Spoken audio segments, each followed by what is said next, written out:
Welcome to the Fredericksburg Turks weekly podcast episodes for the Final Fantasy trading card game. Hopefully you guys enjoy. We got another episode here for you guys, the Fredericksburg Turks, with another weekly podcast episode. We are missing Kyle today. Unfortunately, he got pulled over by the cops. Yeah, too bad. So sad. Yeah. I feel bad for him. It sucks. Yeah. So I'm not gonna say he's not here today. I won't take the victory. This was not a victory. But yeah, it's me, Steven Arboleta. We're here with Curtis. And Jason. All right. So basically, we just came back today from playing in locals. A decent amount of people, I guess. Some people just couldn't make it today, but nonetheless, it was a pretty fun event.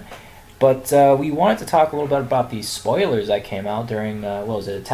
The Italian Grand Opening? No, well, I haven't. There were some that came out during the Italian Grand Opening. I can't seem to find those, but we got 3 that were released during the Seattle Crystal Cup. Oh, okay. Just looking at those 3 cards, like, they're actually pretty good. Really good. I thought Exodus was alright, and because I just read it really quick. You are out of your mind. Well, first of all, before we talk about that, let's actually talk what the cards are, so that way people don't get confused. But we'll start with Exodus then, because that's the one that Steven mentioned. Yeah, so Exodus, it's a 6-drop lightning backup. The city of Final Fantasy as well as Final Fantasy V. Job Wizard. And when he enters the field, choose one forward from either player's break zone. If it costs equal to or less than the number of backups you control, play it onto the field. Now, when I first read this, I thought it was just my break zone.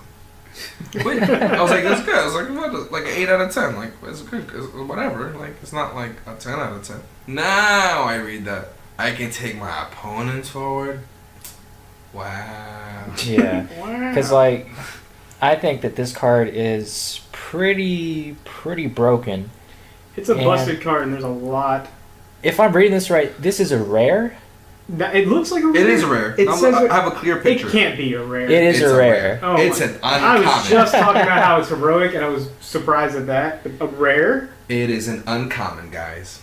Oh. Don't get it twisted. And that is pretty impressive. Because, like, just thinking about this card by itself, like, sure it's a 6-drop, and sure it's expensive, but if you think now in this format, like, people are still playing 6-drops a day as a 6-drop. Right now, there's no...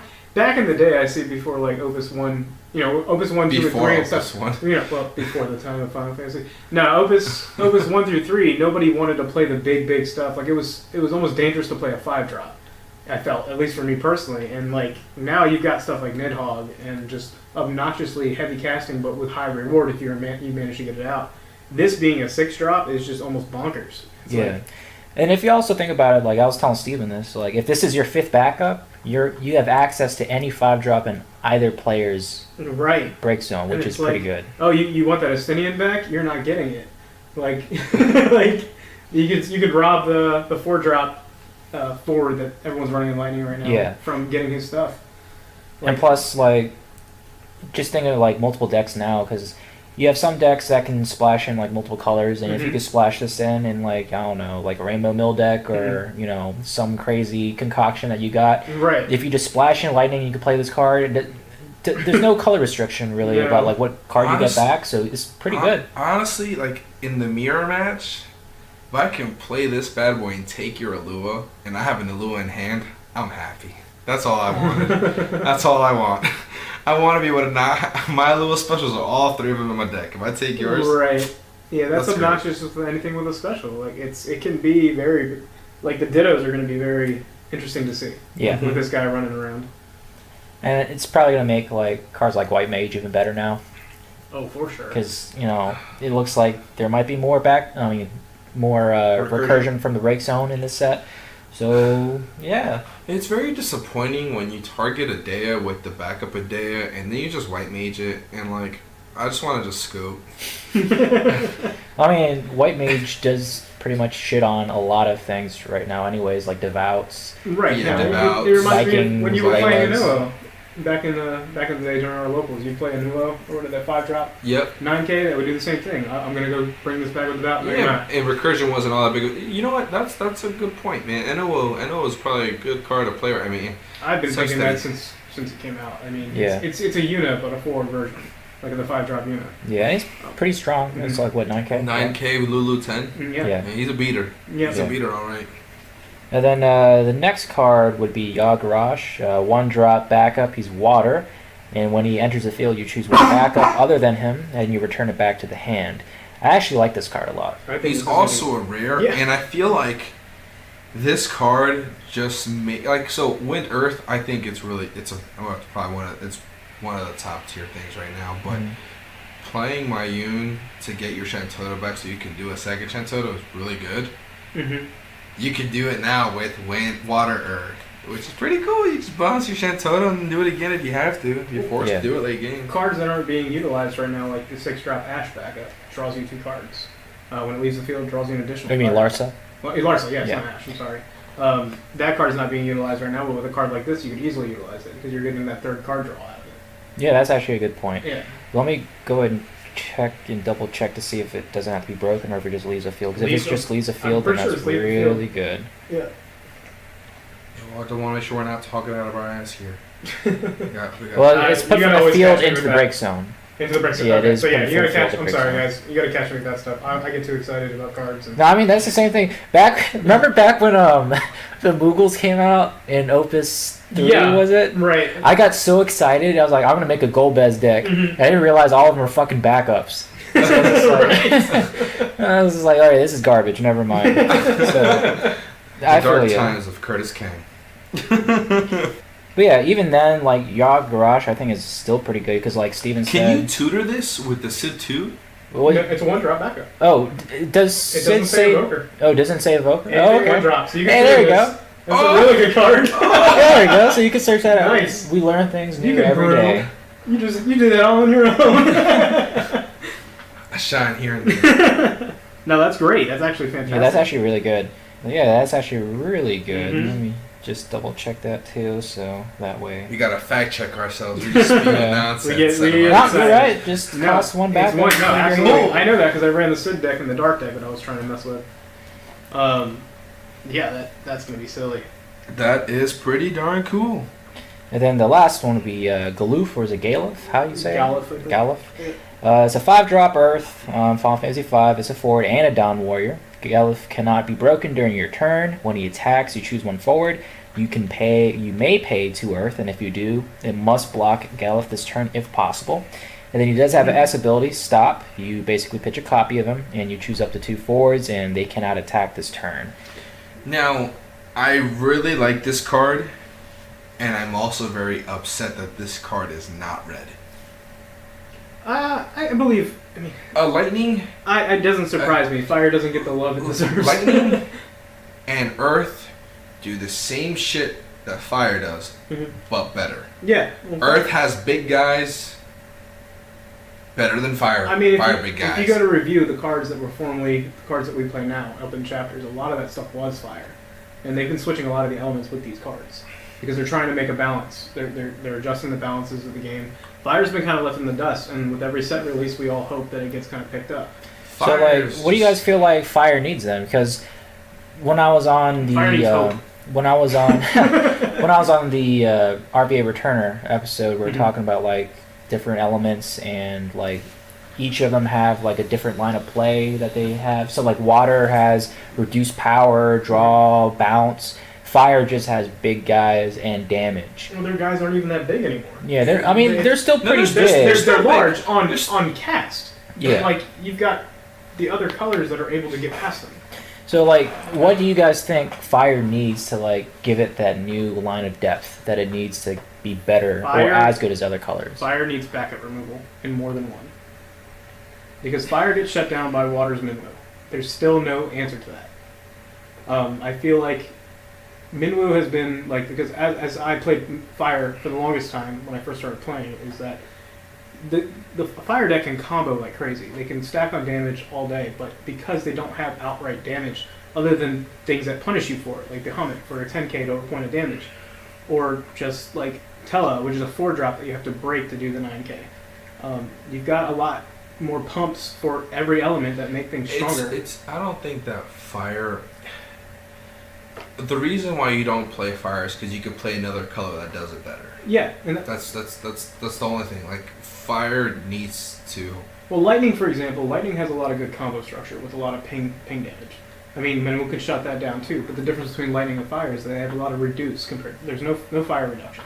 So yeah, so that's the point I wanted to bring up. Like, what needs to be that new element of gameplay for fire to make it like as good as another color? Because I agree with you guys. Like, sure, backup removal in fire would be really good, but a lot of colors don't have that. It's only earth and wind, and then dark Sephiroth. You're not really going to be running that.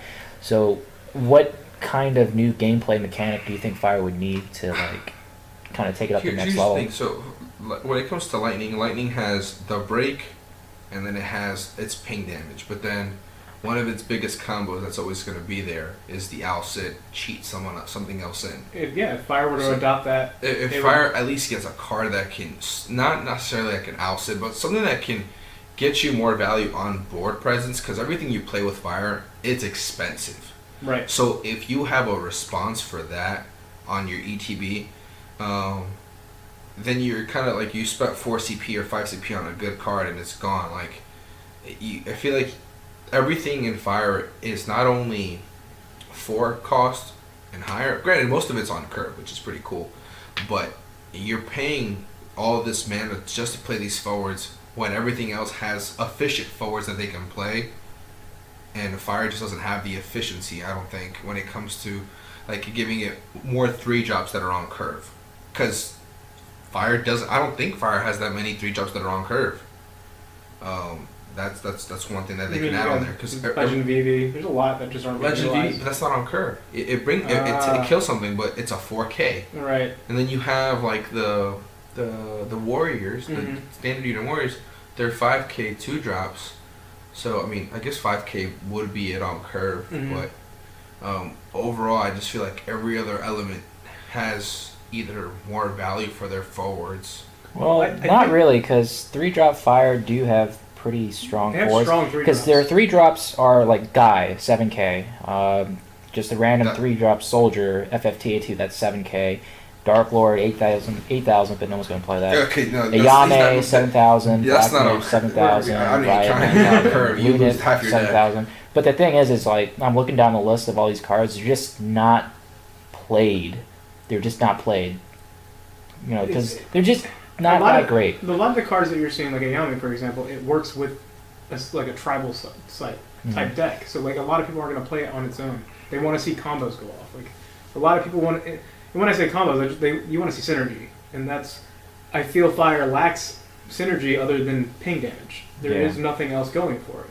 And I think honestly, and this is a prediction I'm going to make because I've been pretty on point with the ones that I have been making, but like I think when the equipment does drop and we get weapons, I think fire is going to get the buff it needs. I think there's going to be a lot of strong fire. When is that supposed to happen? Is that a thing? It is. It is a thing. It's in chapters. It's in chapters, but I don't know exactly when it's going to release.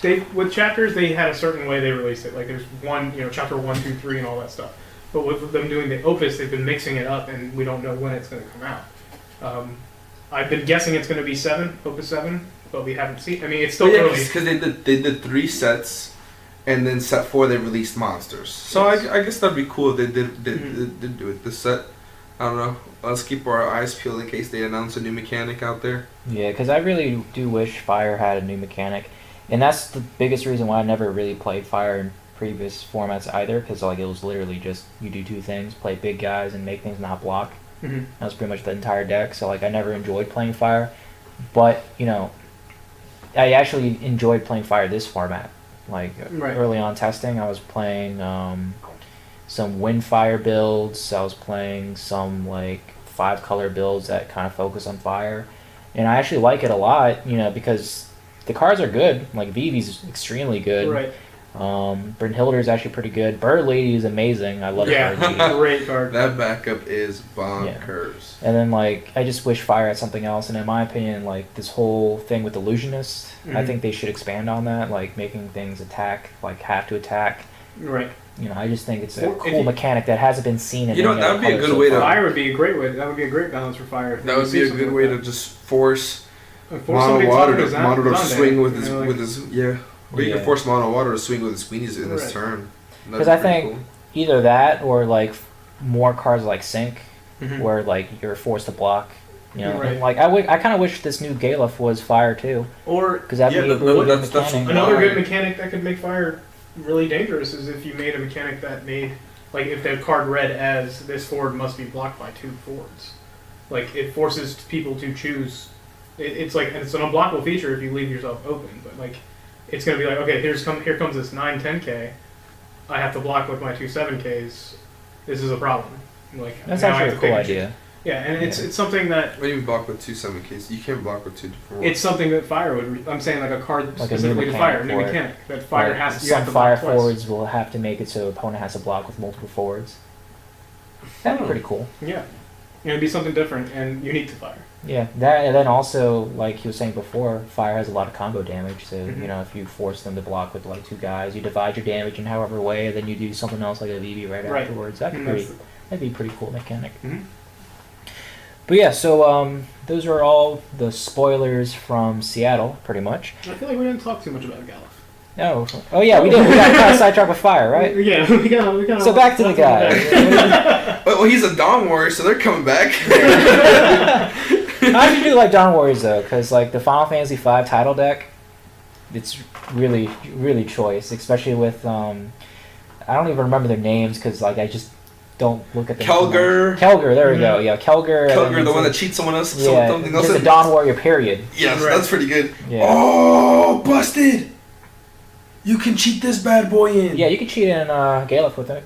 No, a 5-drop ice guy. you Zera? cheat- yeah. Zera? I think it's Zera, called. whatever his name Yep. is. You could also cheat this guy in too. So I mean, like, What? if you think about it, like, I don't know, maybe Earth Lightning might be a good combination for this, You just heard- because you got like Star Sybil and things like that. Yeah, and then Kelger is lightning. Yeah, then you can also splash and win because of the whole Star Sybil semi engine, and then also Dorgan is also a Dawn Warrior too. Oh, that's true. So And you Dorgan can always, get some love yeah, again. you could do like not all Star Sybil into I love like that card when I first Kelger dropped. into That card the is Galef, and then I you love play the Dorgan afterwards too. I mean, that could be decent. Mhm. Might be something that Austin can play with. Right. See if he makes it playable.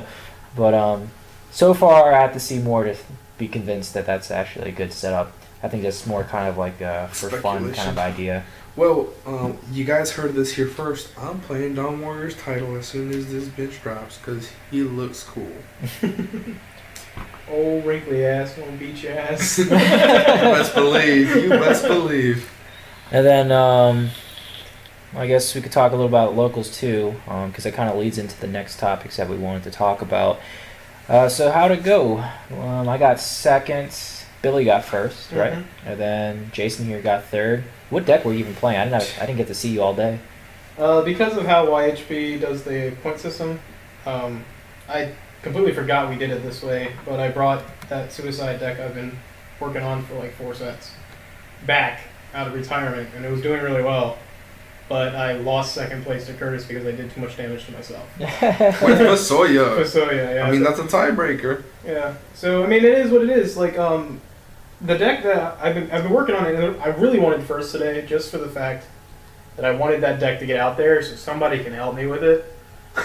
Like I want it to be first place, so people are like, oh, why did this place first? And they'll look at it, and then they'll tinker with it, and then I'll see it somewhere else pop up. But I mean, the premise of the deck is to abuse Fusoya, abuse Lightning, the 5-drop Lightning that returns an Odin to the top of your deck. Oh, you brought that back? That's back, yeah. Okay. And I was pulling it off like nobody's business. I mean, Billy was being blown away. I mean, Brian, he was just like, that can do that? Like, he didn't think this game was able to do that kind of stuff. And not many people do because it's not...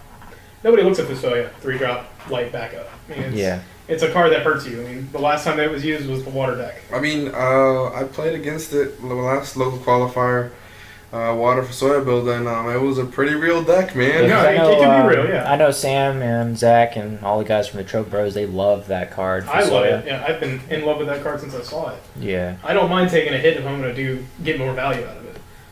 Yeah, because I mean, it's a good tempo play. You deal something 7,000, and that's pretty much every 3-drop in the game. So Well, the deck has been altered, obviously, because of 6. I saw a lot of stuff that I could really work with. And I remember when I was building it I think the 3rd time around, I was talking to you, Curtis, about Krill. And how, like, at the time, you were like, I don't think that should work with that deck yet. Because I was going to run 3 of it. Took me down, gave me less curve on my deck.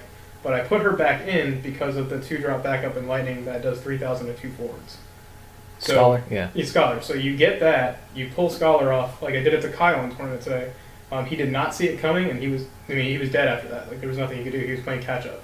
I broke Scholar, did 3k to Genesis, and his Vayne, which had my Lightning lockdown, and I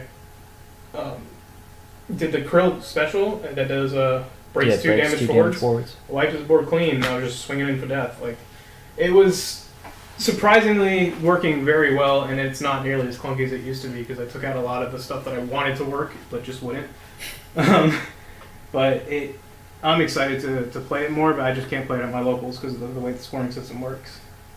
Well, I mean, that's not just locals, though. That's kind of just competitive play Square as well. Right. And that kind of goes into the next thing. So, if you didn't hear, there was a snafu, I guess you could say, involving the finals of the Seattle Crystal Cup. People are upset. Yeah. So if you don't know, what had happened was in the final round of the entire tournament, it actually went to time. And that's something that has been an issue at every single Crystal Cup, I think, because I believe at Kansas, Sam's game went to time, and he just ended up winning in that moment, though, so it didn't really matter too much. But, just having any game go into time and last final round top cut is kind of, it's not egregious. A good feeling, regardless. It's not a good feeling for either player. Yeah, and I know at Gen Con, Hunter actually got knocked out of top 32 because his match went into time and he lost in sudden death. And that kind of thing happening in competitive play for like a top cut match, in my opinion, definitely should not have happened in the first place. Right. I mean, I'm not a very quick player myself. I analyze and I hesitate. We know. But like I've actually never gone to time except for when I played against Muhammad that one time. And for players at top level to go to time, it tells me personally one of two things: the player is unfamiliar with their own deck.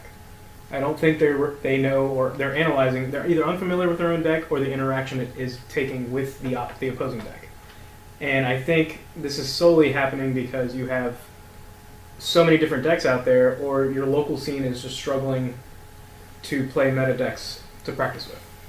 And I feel like that's what's bringing a lot of these games to time. And not only that, you're going to Crystal Cups, which have a larger turnout than your usual local, which is going to be draining on your brain. You're going to be thinking all day. And by that time you're exhausted, you may be making misplays and just trying to make up for that misplay. And that means you're overanalyzing. So that's what I think is happening.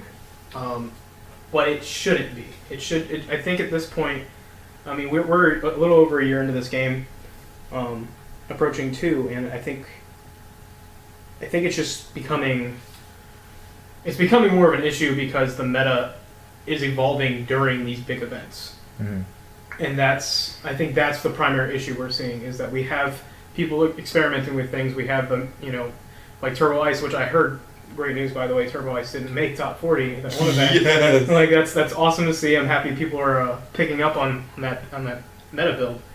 But yeah, because for this Crystal Cup in Seattle, I actually have like a breakdown. There were no Turbo Ice in top 16. Let's see, there were 2 Ice Water builds, 3 Mono Lightnings, 2 Ice Earths, one of them being the winner, 3 Mono Water, 1 Lightning Wind, which is actually pretty interesting. Didn't expect to see that. 1 Ice Wind as well. And then the Scions. And then 1 Scion, and there were 3 Earth Winds that did make top 16 also. That's awesome. Yeah. It's more variety than what we've seen recently. Yeah, I would say so as well. And, the meta itself is pretty balanced, and like you were saying before, a lot of these Crystal Cups, you always see some kind of innovation, like mid-tournament, so that probably does add to the level of analyzing that you're going to do in a match. So I definitely agree with that. What do you kind I feel like when it comes to people taking their time on a match or overanalyzing certain things, and you being the one that's felt like you're being slow played on, it's also your job too to say something, whether it be to your opponent. Of course, not be scummy about it, right? But say something to your opponent, because you gotta. Maybe they're not aware. I mean, or just give them the Stephen Arbor stare and just. No, I only hit do him with that the to you. eyes. No, I just say hurry up to you. But I generally, yell at you every time. Don't do that to me. Generally speaking, I just feel like you can at least make it known to your opponent, like, hey, I'm taking a minute, or and then afterwards, if it continues on if it continues on, you can call a judge over, because I mean, I know when I'm in thought, there's few and far between, Jason, times where I take my sweet time when I play if it's like a big thing, and I pissed you off the one time you did too. I think I'm in there for like 30 seconds, but like my thoughts really like 2 minutes. I mean, I'm in my head and it feels like I'm quick in and out. But yeah, because like I've seen that firsthand, especially during the outtakes of that one video with Devin. You just stared at the screen for like 2 minutes. In your head, you probably thought it was like 5 seconds, but that was a long time. But yeah, I think you need to make your opponent aware if you feel like they are taking their time, or maybe they just don't notice it. But all in all, once you do make it apparent that we need to speed things up, or you need to be more cautious with how we're doing, because I mean, we are on a clock and it's not going to just affect me, it will affect you. And then afterwards, you call a judge. I mean, I personally I feel like they need to be able to see that and say something. Because if they're I don't disagree. I mean, as long as you're doing it in an appropriate manner, where you can let your opponent know that you're not meaning anything malicious, that you just want to make sure the match ends on time. But I think that's honestly, we have to do that because of what the rules are. If it were up to me, I would not have the time limit be. If it was a time limit and it did go over, I feel like double loss is a bad move. I feel like sudden death is a bad move. And I don't know the answer to what would be the better move, but I just feel like these things are just kind of like quick fixes for what could be better. Because in Top Cut, the time limit is 70 minutes, and that's for 3 games. Now, if you think about it, in regular Swiss, one game is 30 minutes. Right. So if you just do the simple math here, you have to play 3 games in 70 minutes. So that's basically just, it's like 22. It's 2 games, and maybe it's like 2 games, like full length, and then maybe just a little bit longer for that 3rd game. Right. So I can understand how these games end up going to time. Right. But it definitely should not be at 70 minutes for a best of 3 format in Top Cut. Right. I mean, I would be very mad if I traveled to however long place and booked a flight, got a hotel. Yeah, you dump all this money into this big grand adventure, and that's how your story ends. Prep for all this, made all the way to Top Cut, think I'm going to win it all, and like it looks favorable on my end, but the slow play gets it. That is very upsetting. Yeah. I mean, that would destroy me personally. I'd go home, that airplane trip home would be devastating. Yeah, I would want to sleep the whole way, and I probably wouldn't come out of my house for like several weeks. But yeah, I definitely believe that for best of 3, the time limit should at least be 90 minutes across the board. For sure. Just for like every top 16 or top 32, depending on the size of the event. Top 32, top 16, top 8, whatever like that may be. Finals definitely should be untimed. And I feel like top 4 should be untimed as well, just because you're finding out who gets to win the entire event. So like that should not be timed, in my opinion. And then also, if you think about it, like day 2 cut, it's Square Enix is very efficient in how long the events end up being, because just going to Kansas, that was like go in at like 9 o'clock and then you're out by like 4 o'clock, 5 o'clock. Right. Like that's very efficient. That's like almost especially like a regular work day. People that show up. Yeah, exactly. But like going to like a thing like Yu-Gi-Oh. Oh, they don't work overtime, man. This is they punch in, punch out all the time. Exactly. It's like punch in, punch out, and that's what they're trying to do. Like in my opinion, that's what it feels like. But like back in Yu-Gi-Oh, when I played in like the regionals, they had like you go in at like 9 o'clock in the morning, you get out like midnight. no breaks in between. And Right. that's why I don't like breaks for Final Fantasy, just because I'm kind of used to that. But no breaks. You're just playing best of 3 throughout the day. You never really went to time too much for Yu-Gi-Oh, but they're just, you basically there like all day long. Right. And compared to that, Square's doing a fantastic job. Absolutely, and I mean, even in the video game community, when I traveled for MLG and stuff like that, I mean, it was a grind. You were playing all day. There were no breaks. If you wanted to eat, you better bring a snack. Like, it was match, you're out, go eat. Like, that's pretty harsh, especially when you're traveling for these kind of events. So, my hat's off to Square for wanting to make sure it gets done at a good time, just so everyone can be level-headed and enjoy the event and, head back. In like a safe manner. You're not leaving a strange place at midnight, 2 in the morning. I mean, that's always good, but I mean, that brings me back to the whole time factor in general. You can't please everybody, that's for sure. You definitely can't please everybody, but it goes back to like how many people are feeling the same way we're feeling about time constraints. You would think that how much we all complain about it and say something about it, something would change. I mean, to be fair, I personally don't mind a player that slow plays as long as it's not. This is more not. This is not even about the complaining part or calling the judge. Mm-hmm. This is more so about what's it gonna take? The general consensus of what the time limits are. Right. Like 30-minute rounds. Right. And then the 70. Like there's something clearly wrong with a 70-minute timer. Right. On the finals.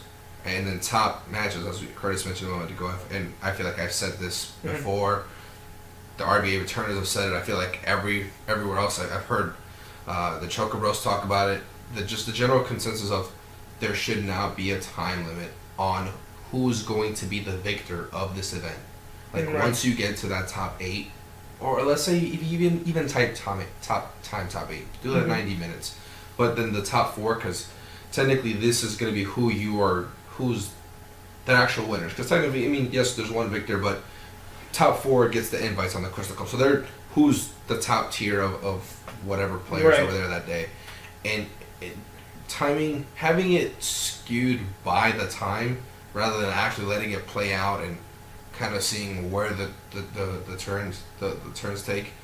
It's just really depressing knowing that happens. I mean, yeah, you should let it play out, let them figure it out. And I mean, in all fairness, I know that pressure is real. But for me personally, like if I'm in the zone, I play like 30-second round, like turns. If you're in the zone, you're playing 30-second turns. When people are like nervous, they play way differently. And especially at a caliber like Crystal Cup or Worlds or Nats, like you're gonna have people that are sitting there thinking, and that's where the timer, in my opinion, either needs to be extended or, until the player base grows and they grow with the game and understand the cards, there's nothing we can honestly do for your opponent. Well, to counteract that argument, if you are going to an event like this, like a Crystal Cup, you should already know what the cards do. Absolutely, unless you're a local for the area that it's happening. But like if you're in Top Cut, like I think it's expected that you kind of know what you're doing or like what the strategies are. So, in my viewpoint, I don't really think there's too much leeway that can be given to anyone that's technically slow playing. Right. Because I mean, I've never really witnessed like blatant slow playing because I've seen like Time Lord back in like Yu-Gi-Oh, like where they literally like pick up your card, read it 5 times, put it down, and then they look at you and ask you like, "Is this what the card does?" It's like, yes. It literally, Dark Hole literally says destroy all monsters on the board. Right. Why are you asking me what this does? Like you could literally like read it right word here. For word. Things like that. I haven't seen that in Final Fantasy just yet, but when it did happen in Yu-Gi-Oh, it drove me crazy. But but yes, that was a thing that existed in Yu-Gi-Oh. But with Final Fantasy, but in like Final Fantasy, it's not that. I haven't seen that level just yet. Like, sure, people take a long time kind of looking at the break zone and seeing like what's there and thinking like what they need to do. But I think in order for because I don't want like anyone getting into the game or like listening to the podcast and they go like, wait, I take a long time on my turns. Right, yeah. I don't want to think that I'm slow playing. We're not saying that we're not bashing that at all. But I'm just saying like there are ways to make yourself take faster turns, and basically what you need to do when I'm teaching like other people, like even earlier this week when I was doing the dojo lessons, like I was just telling the people that I'm teaching, when you start your turn, you got to look at even before your turn starts, like while your opponent is doing stuff, you have to look at your cards and look at their cards and then see exactly, like, think about what you want to do next turn. So if you look in your hand and you got, like, I don't know, if you're playing, like, Mono Lightning, you got, like, an Owl Sit in your hand and an Onion Knight and then, like, something else. You want to think a turn ahead. Yeah, you got to think a turn ahead. You're just like, okay, what am I going to play here in order for me to make this play or, you know, to get over what I need to beat? And if your hand is something that you're not going to pitch, then you go, okay, so that just means next turn when I draw my next two cards, one of those cards I'm going to get rid of because I don't want to get rid of any of these. You know, that kind of mindset, you kind of have to do your thinking like all the time while you're playing, so that way when your turn comes up, you take that 30-second turn, you just, okay, this is what I already planned to do, I'm going to do that. Well, I think a quick fix for this, when you say it that way, I think a quick fix for all this that Square Enix should take into consideration is, especially for like a top 8, top 16 cut or anything like that, when you go into this, you meet so many different players, you're playing against them, and some of these people that you're meeting in top 8, top 16 or whatever, you're not going to run into until that time. Before that part of the event starts, I think the element in which they're playing should be revealed to your opponents. I think, so everyone that goes into the match, like let's say there's like an hour interval, everyone's handed a list of these players and what elements they're playing. That way, if you match up against that player, or even in the bracket, just put the two elements next to their name, it gives you an idea of what to think of what you're potentially going up against. That way, your time constraints aren't as bad. No, I like it that they announced the whole list the day before. Like when it's a 2-day thing, you go through the first day and then they announce what the top. They give you the deck list too for like the next day. Well, that's what I'm saying. That's a good way to. You better believe I'm looking at that deck list. But I'm saying for locals to adopt it would be good too. I mean, you know, just like if you have a top 8 cut or a top 4 cut, you know, before the event starts, you have a 20-minute interval. If there's time, I get local stores got to close. But if there's time, you know, everyone gets an idea of what decks are being played.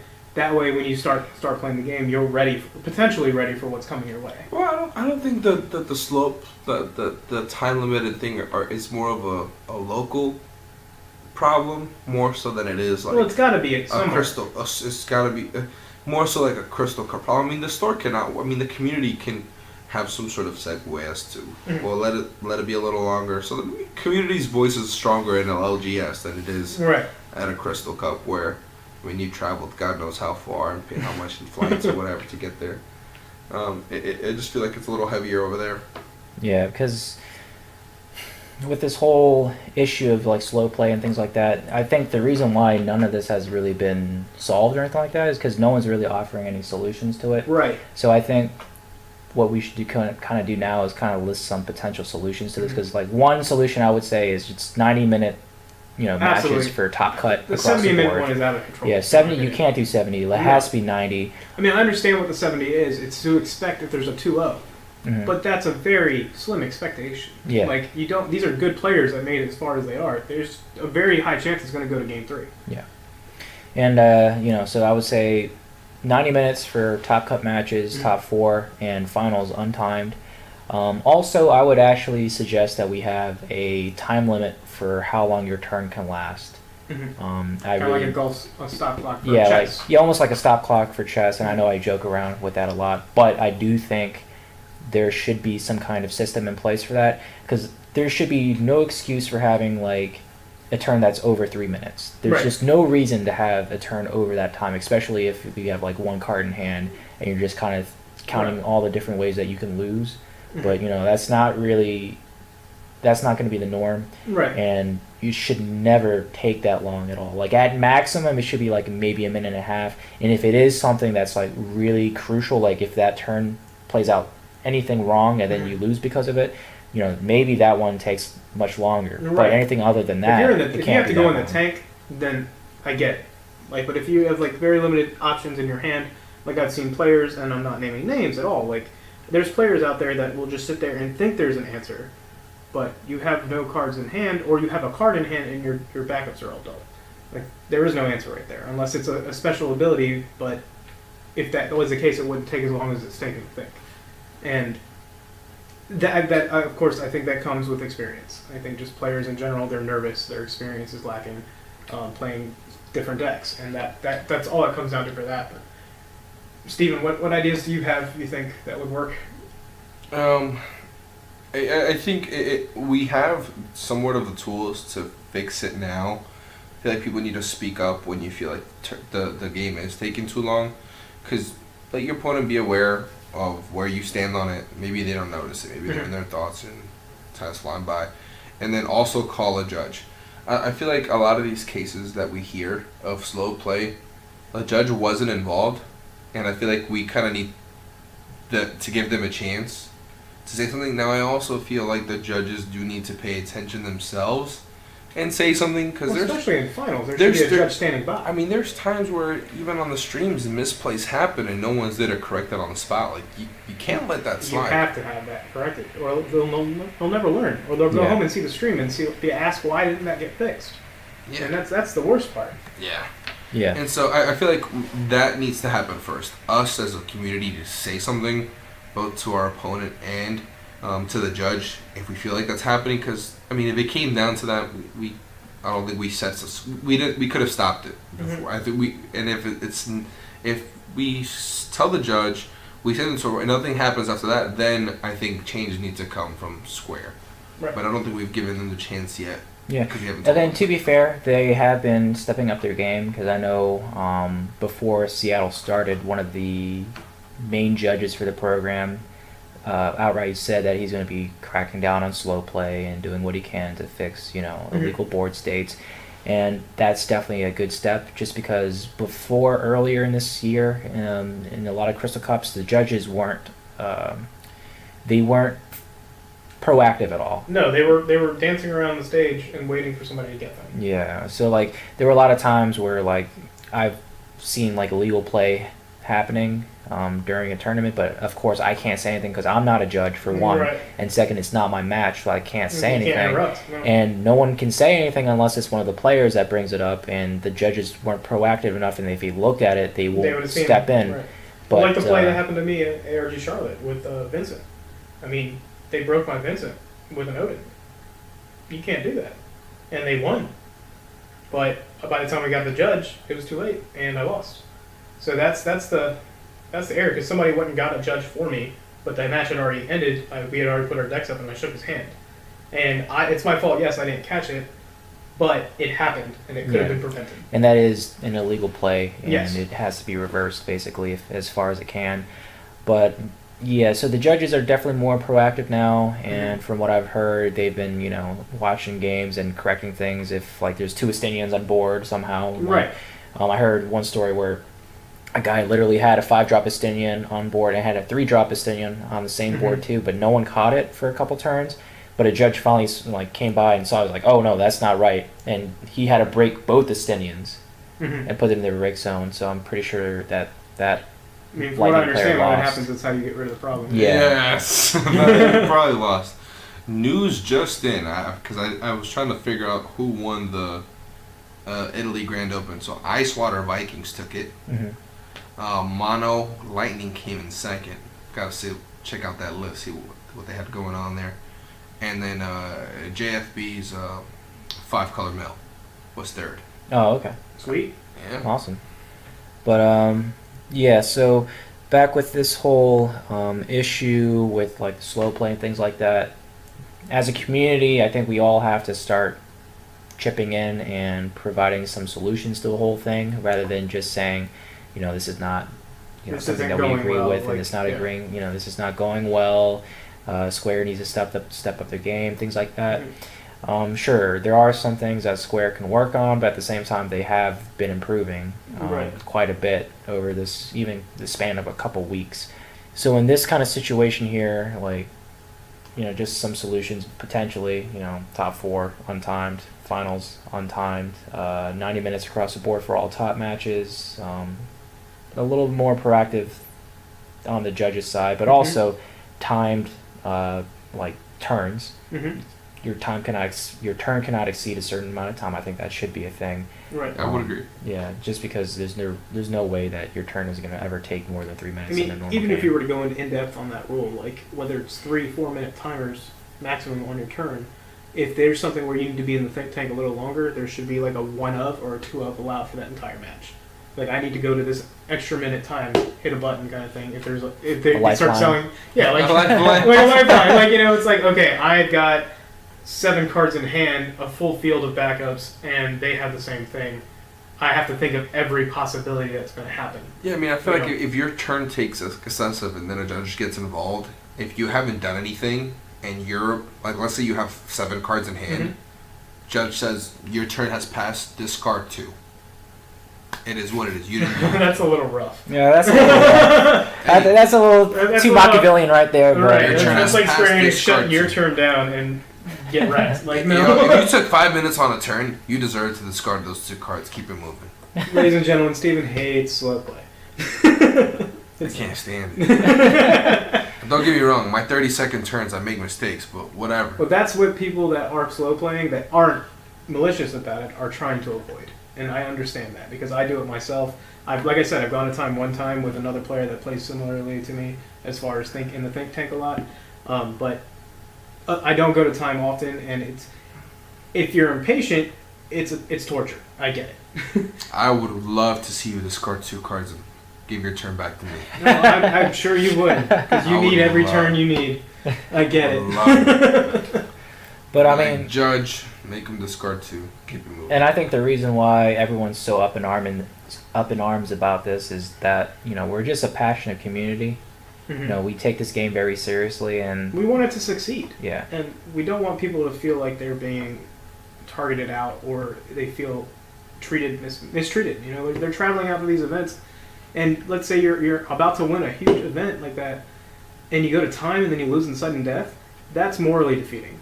Like, you put all this effort in it, whether it's homebrew or a build that you've just studied and played back to back to back at your locals, and you took it to a big event, and that happens to you.